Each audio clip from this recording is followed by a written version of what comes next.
बिस्मिल्लाहिर्रहमानिर्रहीम। तमाम दोस्त कैसे हैं? उम्मीद करता हूँ खैर खैरियत से होंगे। अच्छा, आज की जो वीडियो है वो बनाने का मकसद ये है कि बहुत से स्टूडेंट्स को ये इशू होता है, अगर कोई पाकिस्तान से या इंडिया से अगर मास्टर या पीएचडी के लिए फॉरेन में जाना चाहते हैं, उनको स्कॉलरशिप के बारे में कोई अवेयरनेस नहीं होती। खास तौर पे आज हम बात करने जा रहे हैं अमेरिका के अंदर अगर कोई स्टूडेंट पीएचडी करने के लिए जाते हैं या जाना चाह रहे हैं, स्कॉलरशिप सर्च आउट करते हैं, तो उनको क्योंकि अवेयरनेस नहीं होती, तरीकाकार पता नहीं होता, तो वो फिर नहीं कर पाते अप्लाई या स्कॉलरशिप नहीं ढूंढ पाते। तो इस सिलसिले में आज हमने दावत दी है डॉक्टर मोहम्मद जीशान साहब को, अमेरिका से ये पीएचडी कर रहे हैं। तो डॉक्टर साहब ये बताइएगा कि अगर कोई स्टूडेंट मास्टर या पीएचडी के लिए अमेरिका आना चाहता तो क्या उसको इसके लिए कोई स्कॉलरशिप विन करना पड़ेगा? Thank you very much, Dr. Imran, for inviting me here. जी, अब जब कोई बंदा पाकिस्तान से यूएसए आता है, उसके डिफरेंट राउट्स हैं। उसमें से एक तो स्कॉलरशिप विन करना है, जो कि लोकल स्कॉलरशिप्स हो सकते हैं या फुल ब्राइट हो सकता है, या फिर कुछ ज़्यादा लोग जो आते हैं वो इन स्कॉलरशिप से नहीं आते, वो डायरेक्टली एडमिशन लेते हैं और यूनिवर्सिटी से ही फंडिंग कोशिश करते हैं कि ले लें। डॉक्टर साहब, बहुत अहम पॉइंट है यहाँ पे। अगर कोई स्टूडेंट स्कॉलरशिप विन नहीं कर तो फिर वो अगर एडमिशन ले लेता है तो क्या उसको अपने बिहाफ पे पहले एडमिशन लेना पड़ेगा और देन वो वहां पे सरवाइव कैसे करेगा अगर वहां पे उसको स्कॉलरशिप नहीं मिले? हाँ, ये बहुत अच्छा क्वेश्चन है। यहाँ पे स्कॉलरशिप्स अमूमन बड़े लिमिटेड हैं, जो कि कंट्री ऑफ ओरिजिन ग्रांट करेगा, या फिर फुल ब्राइट यहाँ का एक स्कॉलरशिप है, वो भी बहुत लिमिटेड है, वो मिलता है कुछ लोगों को। लेकिन मोस्टली लोग ये लेना भी नहीं चाहते स्कॉलरशिप्स, क्योंकि इनमें कुछ कुछ बातें तो इनकी बहुत अच्छी हैं, लेकिन कुछ इसमें आपको पॉइंट्स टू बी एग्री होने होते हैं कि आप J1 J2 अगर लेते हैं स्कॉलरशिप के थ्रू, तो फिर आपको वापस इतने अरसे के लिए अपने मुल्क में रहना पड़ता है, and you can not stay here for long. लेकिन जो लोग इस तरह के एग्रीमेंट्स नहीं करना चाहते, वो एडमिशन ले लेते हैं यहाँ पर, और एडमिशन भी कॉम्पिटिटिव प्रोसेस है। ज़ाहिर है, एडमिशन लेना ही एक बड़ी बात होती है, और उसके बाद फिर यहाँ पे ग्रेजुएट असिस्टेंटशिप का रवाज है, स्पेशली स्टेम की फील्ड में। तो और उन उन स्टूडेंट्स के लिए जो ग्रेजुएट स्टडीज के लिए आ रहे अच्छा डॉक्टर साहब, थोड़ा-सा एक तो ये बताइएगा कि एडमिशन्स कब ओपन होते हैं और वहाँ उसके लिए अप्लाई करने का थोड़ा-सा अगर तरीका बता दें, और ये क्या आपको श्योरिटी होती है कि अगर हम अपने बिहाफ पे एडमिशन ले लेते हैं विदाउट एनी स्कॉलरशिप, तो वहाँ पे फिर हमें कुछ ना कुछ वो पे वगैरह देते हैं, या हमें एज़ अ स्टूडेंट हम क्या बाहर फिर कोई काम वगैरह कर सकते हैं, अर्निंग वगैरह? हैं। अच्छा, एप्लीकेशन प्रोसेस बताते खुद एक बहुत बड़ा ए एक एक एक एक मेन प्रोसेस है, और उसी के बेस पे आपका एडमिशन होना होता है। तो यूएस में ये सेंट्रलाइज़्ड नहीं है। इसमें आपको अपनी जिस यूनिवर्सिटी को आप यूनिवर्सिटी ऑफ चॉइस है आपकी, उसमें आप अप्लाई करते हैं। उसके बाद एप्लीकेशन प्रोसेस के अंदर आपको अमूमन रेफरेंस लेटर्स चाहिए होते हैं प्रोफेसर्स के, और फिर एक अच्छा मोटिवेशन लेटर या चाहिए होता है आपको, जिसे स्टेटमेंट ऑफ पर्पस भी कहते हैं। और फिर बहुत कम जगह हैं जहाँ पर रिसर्च स्टेटमेंट चाहिए होती है, अमूमन वो नहीं चाहिए होती। और जी, जी। अच्छा डॉक्टर साहब, ये एलओआर और ये जो एसओपी होते हैं, इनको थोड़ा-सा अगर सिंपल वे में बता दें। ये क्या चीज़ें होती हैं और ये हमें कहाँ से मिलेंगी, और क्या ये एक ज़रूरी पार्ट है हमारा एडमिशन में अप्लाई? जी, एलओआर्स एंड एसओपी बहुत इम्पोर्टेंट हैं। जो एलओआर्स हैं वो अमूमन लेटर ऑफ रिकमेंडेशंस हैं, जो आप अपने प्रोफ़ेसर से लेते हैं अगर आप स्टूडेंट हैं। अगर आप स्टूडेंट नहीं हैं, आपने कहीं वर्क किया है, तो फिर एक आध एम्प्लॉयर से भी ले सकते हैं। लेकिन ज़्यादा अपने एक्डेमिया के प्रोफ़ेसर से ही लिया जाता है, क्योंकि आगे आप एजुकेशन भी एक्डेमिया में ही कंटिन्यू कर रहे हैं, तो आपका इंटरेस्ट शो करने के लिए प्रोफ़ेसर्स ने आपके हक़ में ये लेटर्स लिखने होते हैं, जिनमें हमें बताना होता है कि आप एक बहुत टैलेंटेड स्टूडेंट्स हैं। और आपका ये लेटर बहुत इम्पोर्टेंट होता है, because it is gonna be compared with the other students जो यहाँ अप्लाई करने लगे हुए हैं। तो उसकी बेसिस पे ही ये फैसला होगा कि कौन सा स्टूडेंट जो है वो ज़्यादा अच्छा है उसको यहाँ पे लिया जाए। नंबर 1 तो ये आपका लेटर ऑफ रिकमेंडेशन की इम्पोर्टेंस हो गई। हुँ, और लेकिन इसमें एक इम्पोर्टेंट पॉइंट ये है कि लेटर ऑफ रिकमेंडेशन डायरेक्टली आप प्रोफ़ेसर से लेकर, जैसे कुछ यूनिवर्सिटीज़ में कुछ मुल्कों में ऐसा होता है कि आप लेकर डायरेक्टली अपलोड कर देते हैं खुद जी। ही। यहाँ पर अमूमन ऐसा नहीं होता, अमूमन आप यूनिवर्सिटी को अपने प्रोफ़ेसर्स के ईमेल एड्रेस भेजते हैं, हुँ, तो यूनिवर्सिटी उनसे कॉन्टैक्ट करके उनसे एक प्रोफ़ार्मा वग़ैरह फ़िल करवा लेते हैं अक्सर, या फिर उनसे लेटर भी ले लेते हैं, या दोनों काम करवा लेते हैं। और फिर उसके बाद स्टेटमेंट ऑफ पर्पज़ की बात, स्टेटमेंट ऑफ पर्पज़ जो है वो एक जनरली आपका एक स्ट्रगल पैटर्न है कि आप क्यों अपनी फ़ील्ड ऑफ इंटरेस्ट में अपनी स्टडीज़ को कंटिन्यू करना चाहते हैं और डॉक्टरेट क्यों करना चाहते हैं, और आपकी मोटिवेशन स्टार्ट से ही क्या थी, like hmm, why we should take you. आप अपने स्ट्रेंथ्स भी अंदर लिख लेते हैं, सब कुछ लिख लेते हैं। तो इट्स वेरी इंपॉर्टेंट। यूजुअली जो एडमिशन होता है, मेरे ख़्याल में उसमें सबसे ज़्यादा किरदार आपके स्टेटमेंट ऑफ पर्पज़ यानी एसओपी का होता है, और फिर लेटर ऑफ रिकमेंड। डॉक्टर साहब ये बताइएगा कि मोस्ट ऑफ द कंट्रीज़ में आइल्स या टॉफल वगैरह रिक्वायर्ड होते हैं या कहीं पे ये सिंपली इंग्लिश प्रोफिशिएंसी लेटर्स की बेस पे ये सिलेक्ट करते हैं। ख़ास तौर पे अगर मैं चाइना की बात करूँ तो यहाँ पे इंग्लिश प्रोफिशिएंसी लेटर की बेस पे भी सारा कुछ हो जाता है। तो यूएसए के अंदर क्या ये टॉफल या आइल्स रिक्वायर्ड होते हैं? हाँ जी, बिल्कुल, ये बहुत इम्पोर्टेंट आपने ज़िक्र किया है। बिल्कुल, यूएसए में आइट्स या टॉफ़ल बहुत इम्पोर्टेंटली रिक्वायर्ड है। बहुत कम, यानी आटे में नमक के बराबर ऐसी अच्छा। यूनिवर्सिटियाँ हैं, जो कि चूँकि आप उनको कन्विंस कर लेते हैं कि आपकी लैंग्वेज इंग्लिश है, जिसमें आपने स्टडी किया है, तो वो इस बात पे कन्विंस होकर आपको डायरेक्टली आपकी ये वेव कर देती हैं requirement. But I would say कि बहुत कम चांसेस हैं, ऐसी यूनिवर्सिटियाँ ज़्यादा नहीं हैं, और आई थिंक 1% 2% आपको ऐसी मिल जाएँगी। लेकिन मोस्ट ऑफ द यूनिवर्सिटीज़ जो हैं वो टॉफल या आइल्स का अच्छा स्कोर ले रहे होते हैं। अच्छा मीन के समथिंग लाइक यानी ये भी कैटेगरीज़ हैं यूनिवर्सिटीज़ की। कुछ यूनिवर्सिटीज़ जो हैं वो 70 से ऊपर टॉफल का स्कोर लेंगी, कुछ 85 से ऊपर ले रही होंगी, और फिर उसमें भी कैटेगरीज़ हैं कि कुछ कुछ कुछ यूनिवर्सिटीज़ की रिक्वायरमेंट होती है कि आपकी राइटिंग या आपकी लिसनिंग में या आपकी स्पीकिंग में एटलीस्ट इतने हुँ, स्कोर्स हों। इन जनरल कहा जाए तो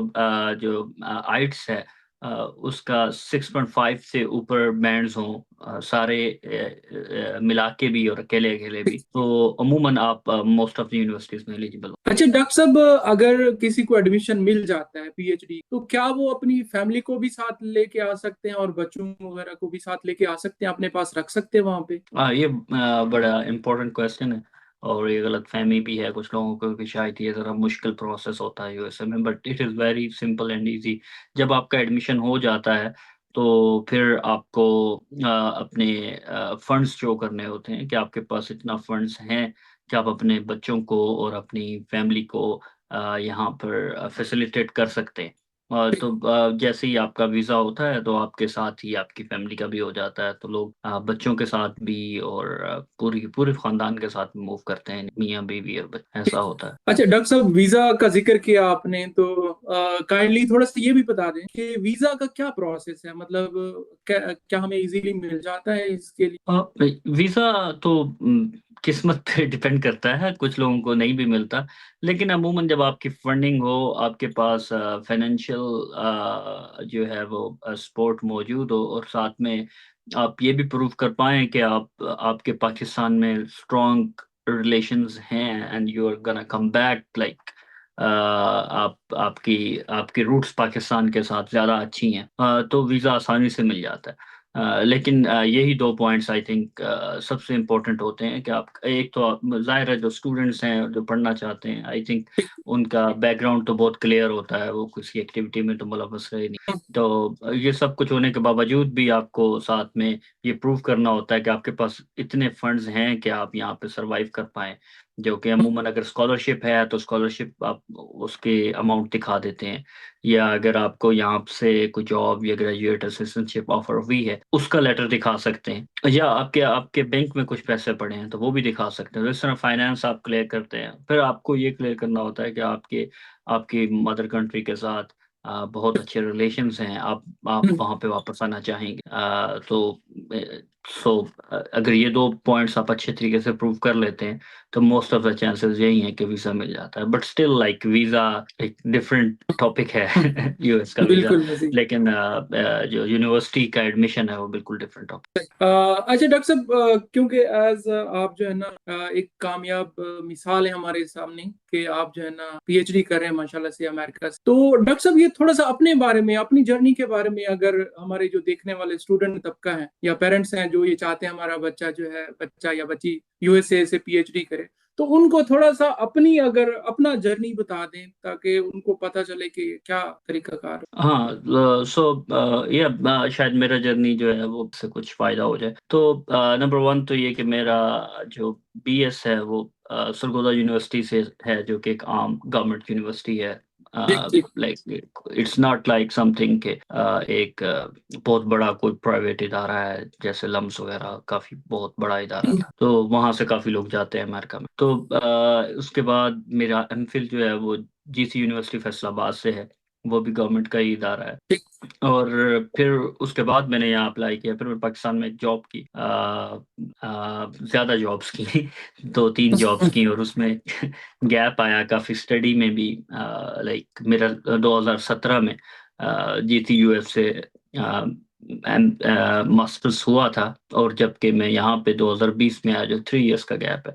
तो एक तो इसमें ये बात है कि गवर्नमेंट इंस्टीट्यूट से आप पढ़े हुए हैं और उसके बाद आपका गैप भी है और आप यहाँ पे आ रहे हैं, तो ये मिथ है कि आप नहीं आ सकते। दूसरा, मेरी शादी हुई हुई थी जब मैं यहाँ पे आया था, तो मैरिड होके भी आप यहाँ आ सकते हैं, it's not a big issue. तो बाकी मेरे letter of recommendation, thanks to my professors teachers, बहुत अच्छे लिखे थे उन्होंने। इस पे बहुत डिपेंड करता है। स्टेटमेंट ऑफ पर्पस में मैंने अपने जब वो लिखा तो मैंने उसको अपने फ्रेंड्स के साथ भी शेयर किया, ताकि उसमें अगर कुछ ग्रामेटिकल एरर्स हैं, कुछ और हैं, गाइडेंस ली कि कैसे बनाना चाहिए। जो लोग यहाँ पे थे या जिनको मैं जानता था, तो आप उनसे पूछते हैं कि क्योंकि किसी को भी नहीं पता होता स्टार्ट में कि ये कैसे करना होता है। जी बिल्कुल। तो लाइक उन्होंने हेल्प किया, मुझे बताया कि ऐसे ऐसे करना चाहिए, और मैंने खुद बहुत ज़्यादा इसके बारे में रिसर्च भी की कि ये कैसा होना चाहिए। सो ओवरऑल ये है कि एक पर्सनल रिसर्च है, फिर आपके फ्रेंड सर्कल या आपके रिसोर्सेज। कुछ लोग ऐसे थे जिनको मैं नहीं जानता था पर्सनली यूएस में, और उन्होंने बहुत ज़्यादा हेल्प की, like even like just email and then they email back। कुछ लोग ऐसे थे जिनको बिल्कुल ही पता नहीं था और पहली दफे ही कह दिया कि मैं इसमें इंटरेस्टेड हूँ और ये प्लीज मुझे इसमें थोड़ा गाइड कर दें। सो लाइक आप अपने सोशल सर्कल को भी देखते हैं, फिर आप अपने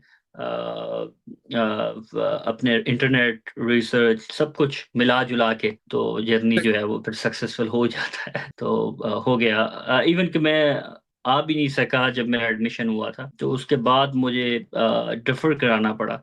हाँ, आई थिंक कोविड आ गया था उन दिनों में, तो डिफर मैं बड़ा परेशान था कि यूनिवर्सिटी डिफर करेगी या नहीं, बिकॉज अब तो एडमिशन हो गया है, तो अब बड़ी मुश्किल से एक बड़ी ख्वाहिश होती है बंदे की पाकिस्तान के इदारों से होने के बाद कि यहाँ पे एडमिशन हो जाए, तो फिर डेफर कराना पड़ जाए। तो उन्होंने डेफर भी किया, और फिर मुझे पता चला हमारे एक दोस्त थे, उन्होंने 1 ईयर लाइक टू सेमेस्टर यानी कि उन्होंने डेफर किया। So like everything is possible. हर एक चीज जिसको हम हर्डल समझ रहे होते हैं अमूमन लाजमी नहीं है कि वो ऐसा हो। जैसे गवर्नमेंट यूनिवर्सिटीज, जैसे उसके बाद गैप होना, उसके बाद मैरिड होना, उसके बाद फिर डिफर करवाना, ये सब एक नॉर्मल एक हर्डल्स ही लगती हैं कि शायद मुश्किल था।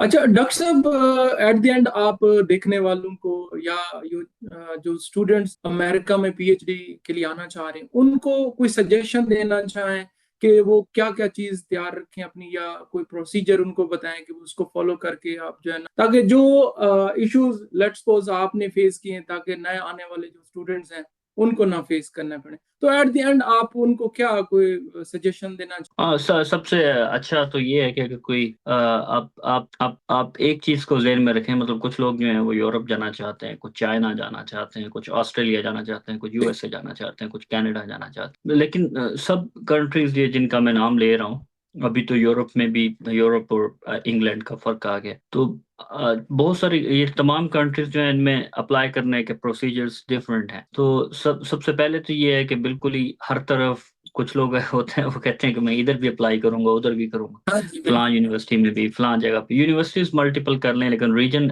एटलीस्ट एक स्क्रीन करें और उसी रीजन पे ही ट्राई करें। मसलन जो चाइना जाने वाले लोग हैं, आप हाँ, उनसे अगर फोकस बात करें चाइना पे तो ही करें। मोस्टली वो फोकस ही चाइना पे करते हैं और उनको चाइना का अच्छा खासा सिस्टम पता होता है। तो वो चाइना में जाना उनके लिए आसान होता है क्योंकि उन्हें पता होता है सब कुछ, और वो किसी को भी गाइड कर सकते हैं और कोई भी एडमिशन करवा सकते हैं। उनके लिए ज़रा आसान है, गाइड करना भी आसान है। इसी तरह अगर आपने यूरोप में जाना है तो बेहतर ये है कि आपका कोई जानने वाला, कोई सीनियर, आपके कोई प्रोफेसर है तो उनसे बात करें, उनके कोई जानने वाले यूरोप में हो तो। इस तरह मैंने जब यूएस आना था तो मैंने अपने प्रोफेसर से भी बात की। तो एक और हैं टीचर हैं जो हमें पढ़ाते थे, उनसे भी बात की थी। उन्होंने मुझे बल्कि एक और प्रोफेसर थे यहाँ पे, उनको रेफर भी किया और उन प्रोफेसर ने भी मेरी बड़ी हेल्प की, मुझे गाइड किया। एनी हाउ मैं उनकी यूनिवर्सिटी में तो नहीं जा सका, लेकिन it was a very good help कि मुझे पता था कि ये कैसे अब सिस्टम चलेगा, क्या कर हमेशा कहने से और बात एक्सप्लोर करने से। और इसमें बिल्कुल हेजिटेट नहीं करना चाहिए जी कि आप किसी सीनियर बिल्कुल। को नहीं जानते या हम्म। आप किसी को जानते नहीं है तो आप उसे कह तो सकते हैं। And it is another and के वो आगे मसरूफ हैं और आजकल उनके पास टाइम नहीं है।